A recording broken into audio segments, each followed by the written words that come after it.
Oh, hello there. Yes. Well, we trundle slowly into midweek, and it's going to be a common sense midweek. I can sense that because the government, having staked its reputation on the Rwanda bill today, of course, will have not staked its reputation on the Rwanda bill today. From what we appear is likely to happen with it.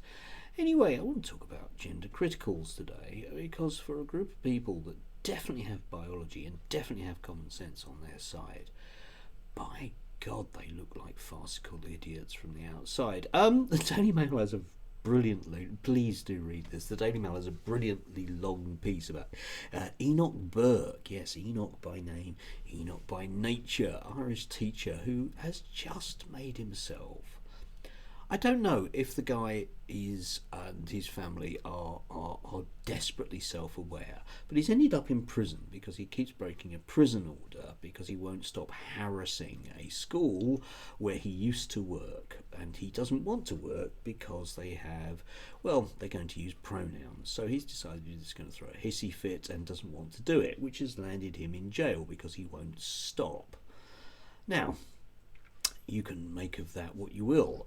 You can either decide that this person is a master of principle who deserves full support, or you can just label that he's an idiot. I'm going to go for the latter for blindingly obvious reasons. If you care about things, okay, care about them. But if you're told in your job you're going to have to just get on with it, mate, then get on with it or don't.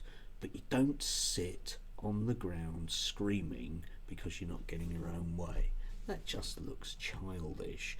And then we move on to Nick Fletcher, who's very, very upset because he's seen a book with a picture in it that he doesn't like. Anyway, he writes in The Sun, which has a whole bunch of hyperbole about throwing filth at the kids, as these things always do. But of course, a closer look will show you that actually what's going on is something else. But what I was struck, of course, that was The Sun has put in other trans news a particular court case that's going on at the moment, which some might feel that various Tory MPs jumping up and down about things might have had something to do with the death of a young person.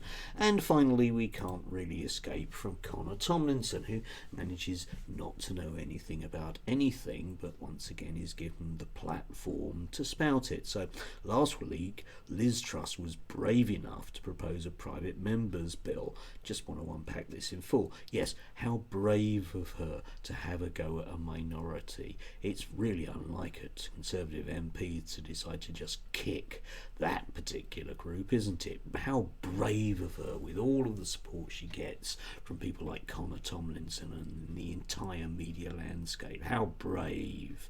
Banning irreversible puberty blockers. Yes, indeed, except of course she's not banning irreversible puberty blockers, is she?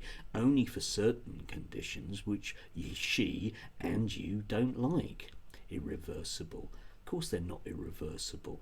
Alright? Yes. Anyway, social transition and sterilising cross-sex hormones from children. Now, I would encourage anybody who's in vague contact with Connor Tomlinson to ask him for any proof of any of that stuff, because there isn't any. Yeah? If you don't like puberty blockers being used, ban them altogether. But you can't persuade the rest of us that they're fine to use with children with precocious puberty, but not on others. That is absolutely farcical. And of course, it doesn't really matter because God is on his side. 100 kids in the last year have been prescribed these drugs for gender dysphoria, premised on the false promise that a human being can change sex. Truss and her The New Cons allies are right to protect children from the fertility-robbing Faustian bargain of gender ideology. Yes, no full stop. Been hitting the thesaurus again. Yes, indeed, fertility robbing.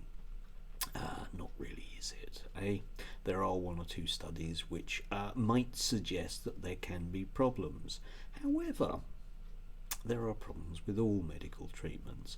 I'd be more than happy to have a very long medical sociology discussion with Connor Tomlinson, because I'm willing to bet that he doesn't know anything about the subject whatsoever, because he's simply utilising his Christian-based bigotry on a media platform that will allow him to spew his vile, and it doesn't really matter what the real world consequences are, because after all, that's what caring for children in the UK is about. We really care about children, unless it's something like, education and schools falling down and child poverty and the total lack of any form of meritocracy through our education system. Yeah, the list is almost endless with young people, and Connor Tomlinson knows it, but magically his solution is to ban puberty blockers. Of course it is, mate, because you do live in the real world. What a fool I am for not. Anyway, do have a lovely Tuesday, if you can. Dangerously close to Christmas. Dangerously close.